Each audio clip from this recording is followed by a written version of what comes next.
Tulane's Title IX office presents You Are Not Alone, Navigating Resources on Campus. This video series was designed to help students better understand the resources available to them on campus. Together we will learn about several resources before putting them all together in a scenario of helping our friend Sam navigate the next steps after experiencing sexual violence. In this episode, we will walk through what Title IX is and how it applies to you during your experience at Tulane. Many students have expressed that they have no idea what Title IX actually is, so don't worry if you're also at a loss. This episode contains information related to and discussing sexual discrimination and sexual violence, so please take care of yourself.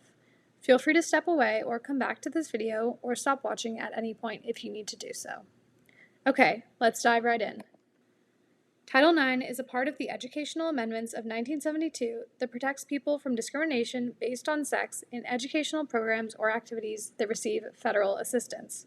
Title IX states that no person in the United States shall, on the basis of sex, be excluded from participation in, be denied the benefits of, or be subjected to discrimination under any education program or activity receiving federal financial assistance. So what does this mean? Let's unpack it. All the legal wording, in short, is trying to eliminate sexual and gender-based discrimination in educational settings. Title IX does not only apply to women or sports, contrary to common misconceptions. It applies to students, faculty, and staff.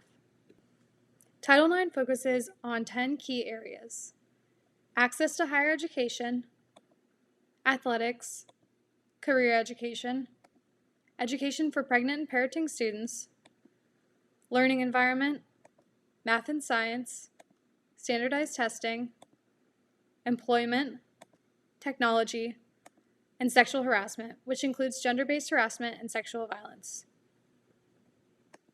You might be wondering how and why sexual harassment in educational settings is covered by Title IX.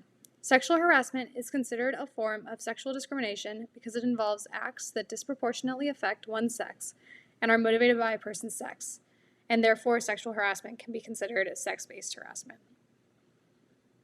There are two types of sexual harassment that fall under Title IX: hostile environment and quid pro quo. A hostile environment describes either behavior or a pattern of behavior that rises or elevates to a level of potentially creating a hostile environment for someone. This form of sexual harassment is a huge umbrella that covers a wide range of behavior, including sexual assault. Hostile environment harassment might impact someone's ability to get an education or to participate in a student organization or other experience that contributes to their educational experience or work environment on campus.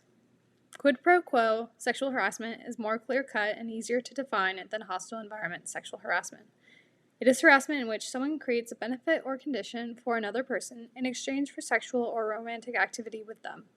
For example, if a professor tells a student that they will guarantee that student an A in the course if the student sleeps with the professor, that would be an example of quid pro quo sexual harassment. Sexual harassment also includes sexual assault, dating violence, domestic violence, and stalking, which we will define in our next video. Thanks for watching.